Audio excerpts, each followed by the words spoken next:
Thunderstorms on the increase across the area, and we're tracking the possibility of some stronger severe storms just ahead.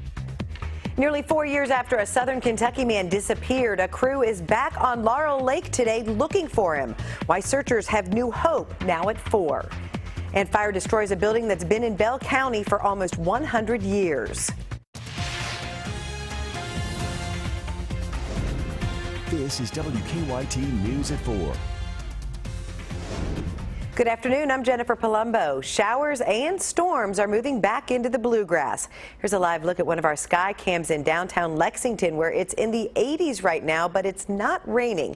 Some places, though, are seeing rain. WKYT Chief Meteorologist Chris Bailey shows us what's on the First Alert Defender. Chris? Yeah, thunderstorms really beginning to ramp up this afternoon, Jennifer. It's kind of a moist atmosphere out there. You've got high humidity levels coming out of the Gulf of Mexico. Front that is involved into the overall pattern, and then boom, you get into the peak heating of the afternoon. You get those thunderstorms to go up. That is exactly what we are seeing right now. Thunderstorms trying to pop here around the Maysville area, Flemingsburg toward Moorhead, back into parts of the bluegrass region. It is dry now, though we had a little thunderstorm earlier in Lexington. Look to our west, though. Strong storm right on top of Newcastle into Henry County. Another to the south of Shelbyville, right along Interstate 64. Folks into the Owen County area, northern parts of Anderson County into Franklin County will have to contend with that and the remainder of those storms that are lining up to our west. Speaking of to our west, notice that big complex of storms rolling across the St. Louis area. We're likely to get a severe thunderstorm watch issued soon for areas along and west of Interstate 65. So that would be mainly across western Kentucky. But the overall setup with this system that is to our west to likely bring some severe weather into parts of the region as we go through the evening and overnight. That slight risk is out from the Lexington Metro and points west. Damaging winds and hail would be the primary players. And Jennifer, all these storms that are going up over the next several days can put down a lot of water. We'll track the individual storms and how much rain may fall when I come back in 15 minutes. We'll see you then, Chris. Searchers are back on a southern Kentucky lake today looking for a missing man. Clarence Holmes disappeared on Laurel Lake in July of 2012. WKYT's Phil Pendleton is with the search team from Louisiana that believes new evidence may help find Holmes. It's our top story at 4. Clarence Holmes disappeared in July of 2012 during a storm. He was actually out on the lake helping boaters when something happened. His family believes that he went under the water and he has not been seen since. The problem in recovering his body is the lake is about 200 feet deep and there is literally a mess of trees and uneven terrain under there. Now, I was there this morning as the team from the Southeast Louisiana Underwater Search and Rescue loaded the boat and set out for the search. They're focusing their efforts on a section of the lake that cadaver dogs alerted them to recently, and it's near where Holmes' pontoon was found without him on it. But we weren't able to really see it until I got home and started reviewing the data. It wasn't anything that stood out, but that's going to be basically the source of what we're looking for today. Teams from several different states have been out here in multiple times looking for Clarence Holmes. They are focusing their efforts now on an area of the lake where there could be an underwater tree that could be holding up the weight of a body. In Laurel County, Phil Pendleton, WKYT. The team leader says they returned because they're very optimistic by what their data showed them from their last visit. A massive fire in southeastern Kentucky forced 5 families from their homes and injured 1 person. The fire destroyed the Davis apartment building in Bell County. The building had been in downtown Pineville for almost 100 years. The cause of the fire has not been determined. Coming up on WKYT News at 5:30, a victim of the fire talks about what she plans to do next. Our reporters are working on a number of other stories for WKYT starting at 4:30. Amber Philpott is in the newsroom with a look at some of the news in progress. Good afternoon, Amber. Good afternoon to you, Jennifer. People living near an Anderson County road are suing the state, saying they want a semi-truck ban and safety testing. Semis have been using Highway 151 in Anderson County as a shortcut. In the past year, there have been at least 5 crashes involving semis on the road. Those involved in the lawsuit say the road was not built for it to be used as a shortcut. You're going to hear from them ahead on WKYT News at 4:30. The owner of a marina that was badly damaged during a snowstorm last winter says they're working overtime to be open by boating season. Heavy snow caused millions of dollars in damage to marinas on Lake Cumberland.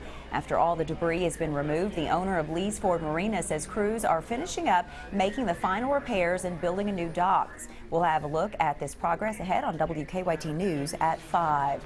Passenger traffic at the Bluegrass Airport is about to take off because thousands of visitors will be flying to Kentucky for the Derby. The TSA collects 25 pounds of prohibited items at Lexington's airport every month, and they don't want your items to end up in that growing pile. This morning, the TSA offered advice to travelers trying to save them from the heartaches and headaches that come from leaving valuables behind. Do a quick bag check and a quick check of your personal belongings, basically, to make sure you don't have those prohibited items. And you're going to save yourself the hassle of having to go through that or possibly getting in trouble with law enforcement. And also, you're going to save the folks behind you a lot of time. Well, we will have more on the most common excuses used when they find prohibited items. That's coming up on WKYT News at 4:30. That's a look at some of the news in progress. Jennifer, back to you. Thanks, Amber. Now to a story making headlines across the nation at 4. Another Tuesday and another slate of key presidential primaries. The two frontrunners trying to push closer to locking down their party nominations. The challengers finding new ways to make their cases. Karen Kaifa has the latest on another big primary day. Let's go! Polls point to a strong night for Hillary Clinton in the so-called Acela primary. Contests in Rhode Island, Connecticut, Pennsylvania, Delaware, and Maryland that follow Amtrak's Northeast Corridor track. But Bernie Sanders says Democrats have not yet reached the end of the line. We're in this race to win, and we're in it by running an issue-oriented campaign, something that I've tried to do from day one. There are differences of opinion between Hillary Clinton and myself. The new coordinated effort by Ted Cruz and John Kasich to slow Donald Trump didn't directly affect ground strategies in today's states, but could weigh on Republican voters' minds. Kasich has downplayed his agreement to cede Indiana's May 3rd primary to Cruz. You don't have all the money in the world, so you got to make sure you spend it where it makes the most sense. We're pleased with this agreement, and we'll just go forward. And it's all designed to stop Hillary Clinton. While Cruz has framed his yield in Oregon and New Mexico as a move toward party unity. To stand united, because it is only in standing united that we can prevail, win the nomination. It is only in standing united as a country that we can prevail and win the general election. Despite the maneuvering, math appears to favor the frontrunners. The calendar running short on opportunities after tonight for challengers to apply the brakes. In Washington, I'm Karen Kaifa. A Lexington restaurant that made a splash with a jellyfish tank is closed. Details next on WKYT News at 4. And many Americans just finished their taxes, but where does all your money go? We'll break it down in WKYT Money Watch.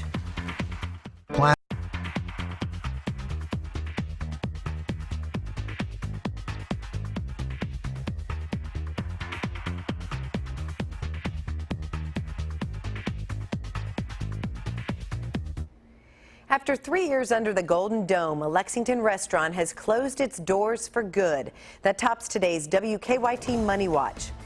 In a statement, the company that owns Coba Casino on Richmond Road says it was a difficult decision to close, and they'll continue to explore other possibilities.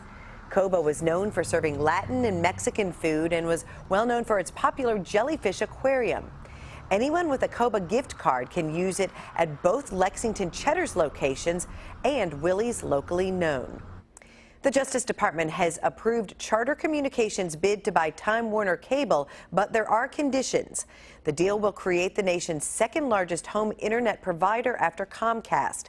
As part of the agreement, the company will be barred from charging customers more based on how much data they use. Tax day has come and gone, but do you ever wonder what Uncle Sam does with your income tax dollars? Mary Maloney has the answer.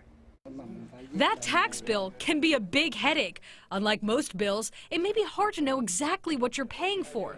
But the folks at the National Priorities Project broke it down based on projections by the U.S. Office of Management and Budget. Last year, the federal budget was $4.2 trillion. About half of that comes from your income taxes. The NPP looked at that budget and saw how much was spent where. More than 50% of your taxes fund two areas: health and safety. The biggest spender? health programs. Those took up more than 28% of the budget. Next in line, the Pentagon and the military, spending a little more than 25% of the budget. The other chunk, 13%, goes to pay interest on our debt. Everything else gets a smaller piece of the pie. Unemployment and labor programs account for 8%. Veterans benefits take up 5%. More than 4% pays for food and agriculture. 3% pays for education programs, and government expenses also eat away at about 3%. All the rest gets less than 2% each of the budget, and that includes housing and community programs, energy and environmental programs, international affairs programs, transportation funding, and last but not least, science funding. So now you know just where your money goes. For Consumer Watch, I'm Mary Maloney. If you want to see down to the penny what your specific income tax is paid for, you can check out the NPP's Federal Tax Receipt Calculator. You can find it online at nationalpriorities.org. Andra Day wants to inspire people to rise up while drinking a Coke. The Grammy-nominated singer's image and lyrics from her standout single Rise Up will appear exclusively on 40 million Coca-Cola cups at select McDonald's throughout the country. Day's appearance on the red and white cups is an extension of the recently launched Share a Cup and a Song lyrics program. The cups will be available May 2nd. There are questions over Prince's will and who will inherit his millions. The artist, who sold more than 100 million albums, was not married and has no known children. He had one sister and 5 half-siblings who could share in his estate if he had no will.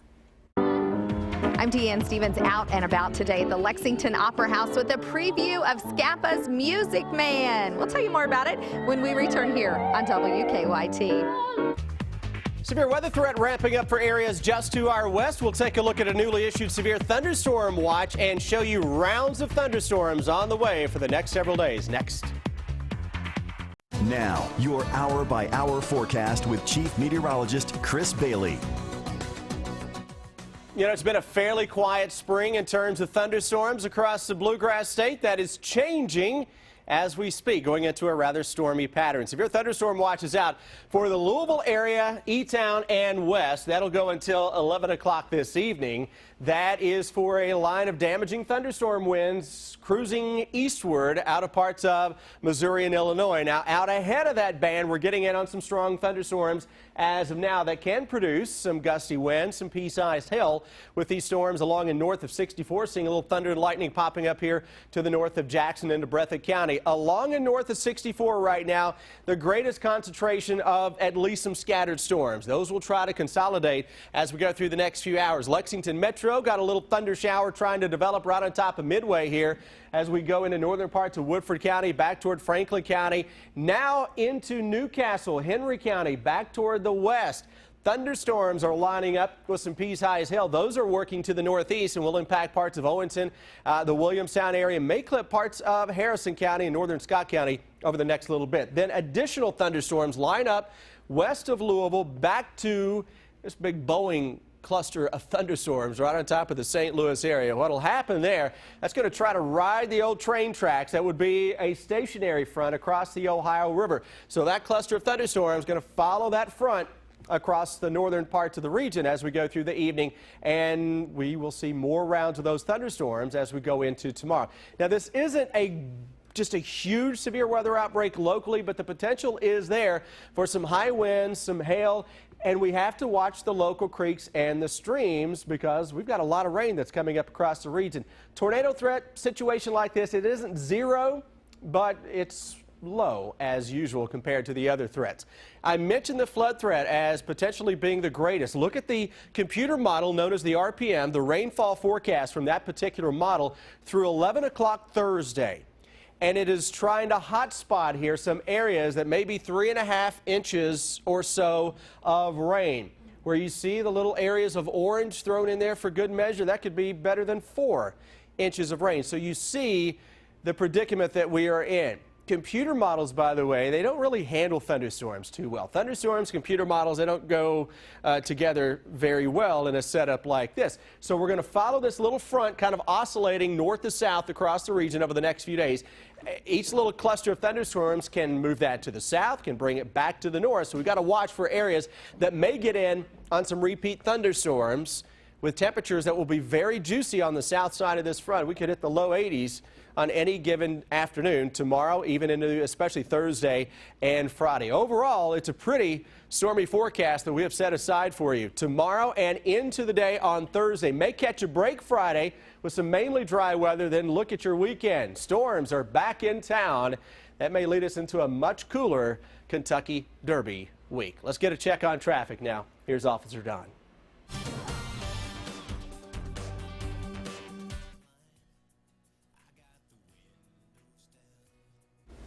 The Broadway musical Music Man marches into Lexington's Opera House this weekend, and Scapa is putting on the production. Deanne Stevens is out and about today at the Lexington Opera House with a sneak peek. Hi, Deanne.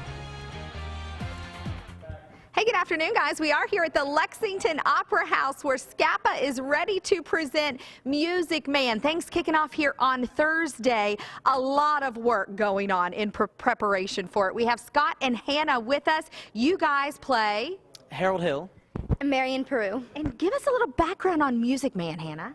Well, the story is set in River City, Iowa, and Marion is the stuck-up librarian that wants nothing to do with this traveling salesman, Harold, but she ends up taking a turn and falling for him in the middle, so it's got lots of twists and turns, and he ends up being a great guy. A little fun production for the whole family, too, right? Right, oh, absolutely. It's got all sorts of great numbers, just great dancing opportunities and singing for all the cast. And what number are we about to see from you? We're about to see 76 trombones, and in this scene, Harold is a salesman of boys' bands, and he's trying to convince the town that a boys' band is just what they need. All right, Music Man.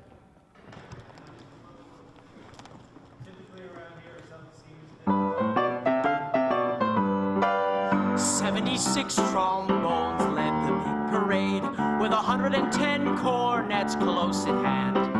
They were followed by rows and rows of the finest virtuosos, the cream of every famous band.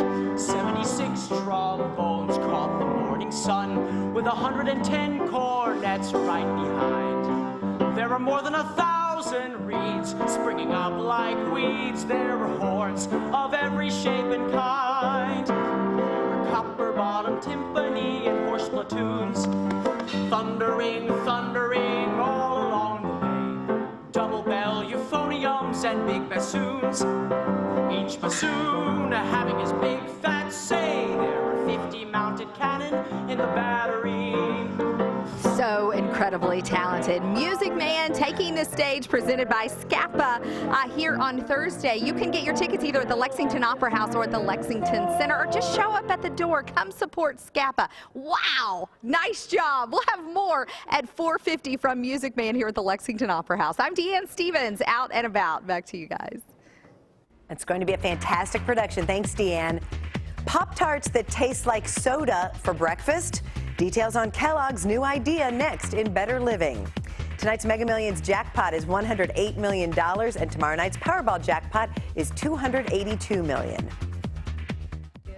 It's time for Better Living, health, education, and consumer news that impacts your life. Flu vaccines may work better at certain times of the day. British researchers found flu vaccines may be more effective in the morning.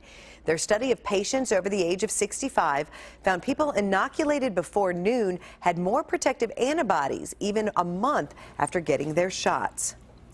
Chick-fil-A's chocolate chunk cookies are being recalled because they may have come in contact with peanuts when they were made. Chick-fil-A has stopped selling them for now and encourages customers who bought them to throw them out or return them for a refund. Kellogg's is rolling out new soda pop flavored Pop-Tarts. You can eat frosted A&W root beer and frosted crush orange. They're a big change from Pop-Tart's usual dessert-like flavors. A new National Park Service report shows nearly 2 million people visited national parks in Kentucky last year. More than 1.7 million people spent almost $114 million at those parks.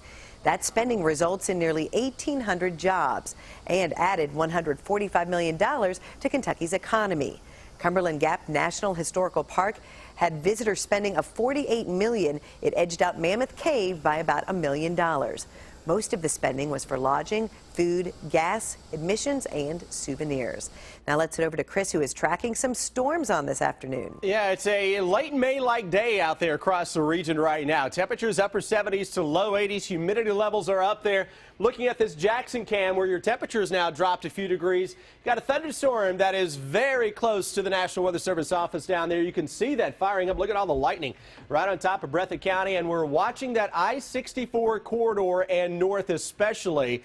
Thunderstorms really ramping up. You see all the lightning now showing up just to the north of the Louisville-Frankfort area. That'll continue to skim areas along the north of 64, and we've got a bigger complex of storms we're tracking out across parts of the St. Louis area. This is the trend for the next several days. It's not going to storm all the time, but we have rounds of storms heading our way. We're getting a break, but it's coming. Yeah, it is. All right. The news is just getting started on WKYT. Here are Sam, Dick, and Amber Philpott with what's coming up at 4:30.